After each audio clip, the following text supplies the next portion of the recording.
rasanya sih dari survei-survei yang dilakukan oleh berbagai lembaga survei juga suara PKS itu juga signifikan mengalami kenaikan.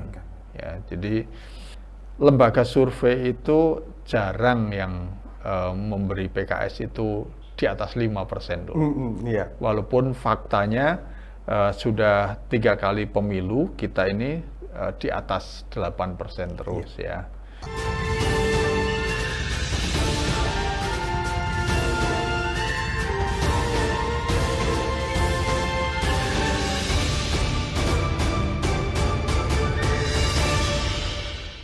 Sahabat TMI Podcast, apa kabar? Hari ini kita akan berbincang dengan Wakil Ketua Fraksi DPR RI, Bapak Dr. Sukamta, terkait dengan persiapan Partai Keadilan Sejahtera menjelang Pilpres 2024. Apa kabar Pak Kamta? Baik, kabar baik. Terima Sehat kasih. semua ya. Terima kasih datang ke studio kita Pak Kamta. Terima kasih Bang. Iya. Bang, kita bicara dulu pemilu 2024. Ini gimana PKS persiapan pemilu dan Pilpres 2024? Ya, pemilu 2024 tuh kalau dari waktu ya masih lama ya. Tapi kalau dari perhelatan Pilpres maupun pemilu, ya ini tinggal kira-kira itu 20 bulan, 18 bulan. 18 bulan kan nggak terasa ya? Jadi nggak terasa ini tahapan-tahapan pemilu sudah akan masuk di situ. Jadi memang rasanya tidak lama lagi itu pemilu. Mudah-mudahan tidak ada penundaan karena ini perhelatan yang sudah diatur oleh konstitusi ya. Konstitusi kita mengatakan bahwa presiden dan anggota DPR itu dipilih untuk 5 tahun, bukan 7 tahun. Ya, jadi ya itu mudah-mudahan tidak ada penundaan pemilu dan kami dari PKS ini sedang terus berbenah menyiapkan diri untuk mengikuti masuk perhelatan di pemilu 2024. Baik itu untuk Pilpres maupun untuk Pileg. Dan nanti Septembernya Pilkada gitu ya? Iya, Pilkada di tahun 2024 juga ini sekarang sedang hangat-hangatnya beberapa kepala daerah yang habis masa tugasnya diambil dikasih PJS. Ya, jadi ini PJS-nya luar biasa, itu hampir 2 tahun PJS ini juga. Jadi ini panjang sekali. Mudah-mudahan sih lancar, tidak ada masalah-masalah sangat serius di daerah-daerah yang dikasih PJS. Sebab pada asalnya PJS itu kan tidak boleh mengambil kebijakan-kebijakan strategis macam-macam ya, ada pengaturannya. Jadi kalau kembali kepada PKS, ya PKS sekarang sedang menyiapkan diri. Kami sekarang sedang melakukan proses seleksi untuk pencalekan. Proses udah mulai? Seleksi, udah dong, kan sebentar lagi ini pendaftaran. Pendaftaran pencalekan dari bulan Agustus 2022 ini. Jadi cepat kan juga ya, cepat ya. Jadi kok Agustus 2023 nanti ya, tapi proses pencalekan sudah jalan. Sudah jalan. Jadi kami sedang melakukan seleksi penjaringan. Jadi di tingkat pusat itu ada penjaringan siapa saja yang diaspirasikan oleh masyarakat, oleh kader untuk menjadi calegnya PKS gitu. Kemudian juga mulai ada penyaringan. Jadi yang sudah dijaring itu disaring-saring untuk diusulkan kepada DPP calon sesuai dengan tingkatannya.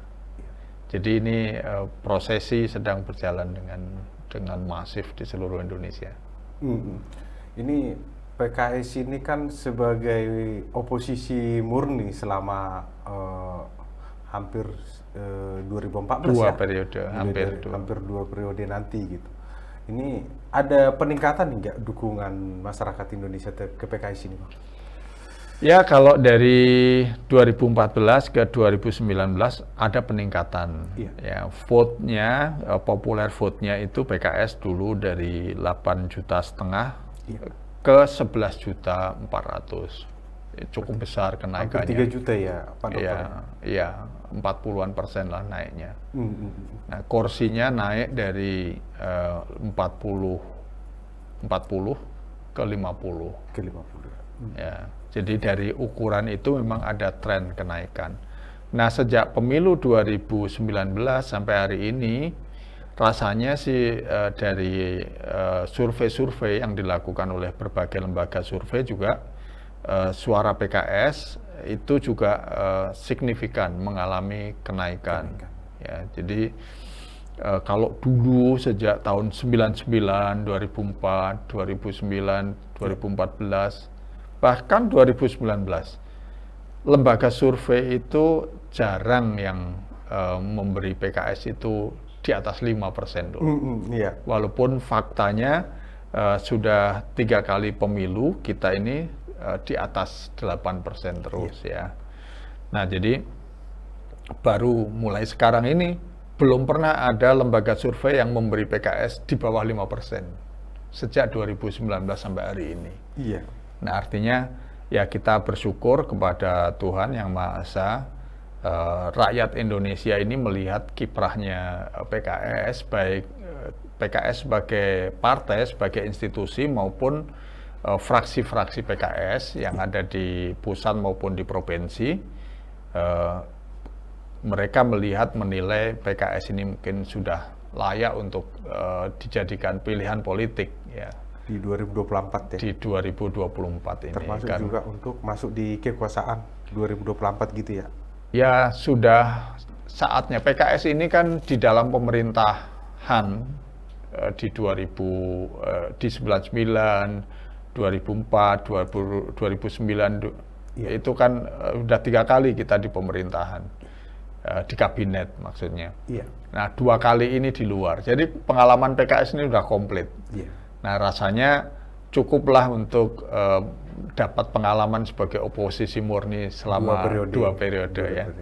Sudah saatnya lah kita PKS ini berusaha untuk masuk di pemerintahan, di kabinet nanti.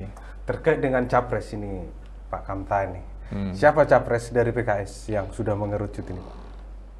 Ya, kita tahu Pilpres ini memang 2024 Februari itu nggak lama, tapi kita juga tahu bahwa banyak nama beredar. Kalau di dalam politik kan 20 bulan itu bisa ringkas, tapi juga bisa panjang. Calon pilkada, cakada, itu kadang-kadang sudah disiapkan panjang, itu nanti yang dipilih, yang jadi didaftarkan ke KPUD, biasanya di hari-hari terakhir. Terakhir. Saya kira Pilpres juga begitu. Ya, apalagi sekarang, kalau 2019 itu kan trennya kemarin itu walaupun banyak alternatif, itu mengerucutnya di 2. Jadi sudah agak jauh-jauh hari itu sudah ketahuan trennya. Kalau sekarang, incumbent sudah nggak bisa maju. Ya. Dan saya berharap tidak ada lagi perubahan konstitusi supaya bisa maju lagi ya. Sudah cukuplah 2 periode ini. Nah, sehingga sekarang ini rasanya banyak pihak yang antusias untuk merasa diri pantas menjadi calon presiden 2024 untuk periode presiden mulai 2024 ya. Jadi banyak nama-nama beredar. Nah, PKS itu kami tentu sebagai partai politik punya pilihan. Ya, PKS juga pengen punya kandidat untuk menjadi calon presiden atau calon wakil presiden sendiri. Nah, namun demikian kami juga tahu bahwa PKS ini kan perolehan suara dan kursinya tidak mungkin untuk mencalonkan sendiri. Jadi kami harus bergabung dengan partai lain untuk punya tiket. Berkoalisi lah ya Pak. Harus berkoalisi gitu. Nah, sehingga ya sampai hari ini kami memantaskan diri untuk punya calon yang siap untuk diajukan ke calon koalisi. Namun demikian tentu namanya koalisi itu tidak bisa harga mati pokoknya. gitu. Tapi ya kita harus bicarakan bersama. Intinya saya kira kami akan berusaha untuk mencari calon kandidat yang punya peluang menang lebih besar di dalam perhitungan-perhitungan politik kita. Terkait dengan koalisi, kemana nih arahnya? Ini kan saya pernah lihat itu 2 tahun lalu itu Surya Paloh itu kan ketum Nasdem itu kan meluk itu Pak Syeku ya, presiden PKS.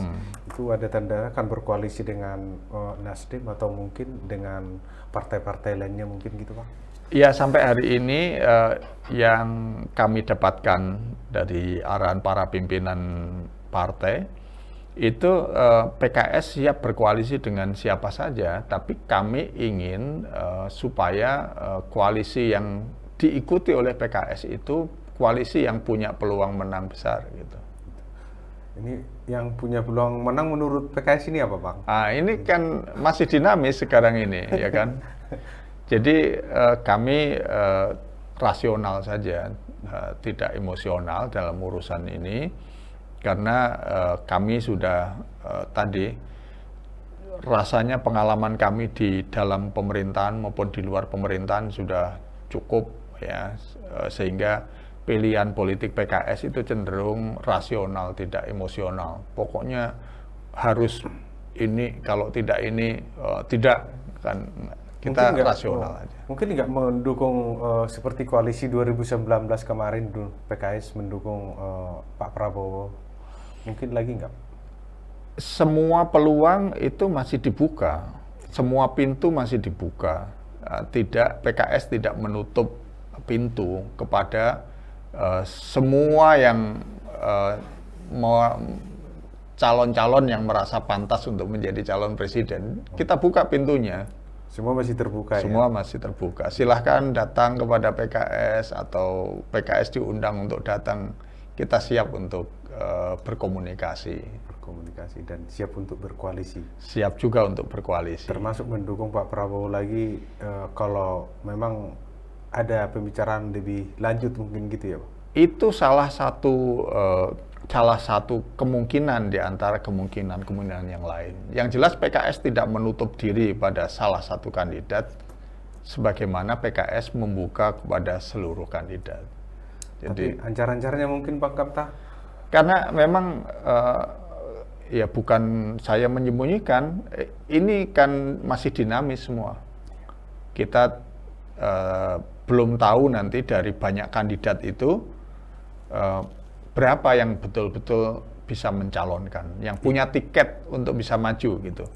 Nanti kita sudah usung-usung gitu, ternyata nggak punya tiket kan malu kita kan. Gitu ya. Jadi ini masih dinamis. Kita berharap sih ya ke depan ini mudah-mudahan calonnya tidak 2, ya mudah-mudahan bisa 3, syukur bisa 4, ya. Karena kalau 2 lagi, ya seperti yang sudah terjadi di 2014-2019, head to head itu terlalu panas. Dan dampaknya terlalu panjang gitu recovery-nya. Bahkan sampai hari ini kan efek pasca Pilpres itu masih kita rasakan. Nah, kita berharap mudah-mudahan di 2024 ini calonnya bisa lebih dari 2, ya, sehingga mudah-mudahan suhu politik itu tinggi pas pemilihan, tapi segera setelah itu bisa recovery sebagai bangsa. Nah, itu yang kita harapkan. Berarti kalau calon presiden dari PKS masih terus dibicarakan gitu ya Pak? Kami membicarakan, tapi juga di lapangan bekerja keras untuk memasarkan mana di antara sambil terus kita ini kan sosialisasi ke masyarakat. Kami konsolidasi juga dengan struktur di semua tingkatan. Kami juga terus sosialisasi di masyarakat. Nah, sambil sosialisasi itulah kami menjaring aspirasi rakyat, aspirasi masyarakat tentang siapa yang pantas untuk diusung oleh PKS untuk menjadi calon presiden di 2024. Bukannya lebih cepat itu dapat capresnya lebih bagus untuk sosialisasinya mungkin, Bang? Itu salah satu pilihan. Ya, kalau di Amerika orang mau buat kandidat capres itu kan jauh-jauh hari, bisa 4 tahun sebelumnya itu sudah menyiapkan diri. Kalau di Indonesia kan justru sebaliknya itu. Kandidat itu tidak dari jauh-jauh hari mencalonkan. Sebab kalau jauh-jauh hari nanti dinamika politiknya ternyata terlalu tinggi ya. Jadi ya sekarang sudah mulai nampak ketika tinggal 2 tahun, calon-calon ini sudah mulai muncul ke permukaan. Nah, dengan munculnya calon-calon ini kan dinamika sudah mulai kelihatan tuh. Iya. Dan saya yakin sebetulnya kalau pencalonan ini bisa lebih awal muncul calon-calon itu yang diuntungkan rakyat loh. Iya. Karena apa? Nanti rakyat itu akan tahu persaingan-persaingan para calon kandidat ini itu mengakibatkan exposure, kelebihan-kelebihan dan kekurangan-kekurangan para calon. Dan rakyat yang diuntungkan. Oh, itu calon itu ternyata begini kelakuannya. Oh, calon itu ternyata begitu kelakuannya. Sehingga rakyat tahu. Jangan sampai kayak milih kucing dalam karung. Ya, tidak pernah ketahuan. Padahal ini track recordnya sangat buruk misalnya. Tahu-tahu begitu terpilih, rakyat yang rugi gitu kan. Kita nggak ingin itu terjadi. Justru pencalonan ini memberikan ruang kepada rakyat itu untuk buka-bukaan gitu. Dan itu yang kita harapkan. Belum ada yang datang, mungkin bakal calon capres ini yang datang ke PKS mungkin, Bang? Oh, sudah ada. Kalau aja komunikasi itu udah banyak ya. Jadi saya kira hampir semua kandidat yang beredar itu sudah berkomunikasi dengan PKS. Sudah ya? Datang ke DPP PKS atau langsung ke...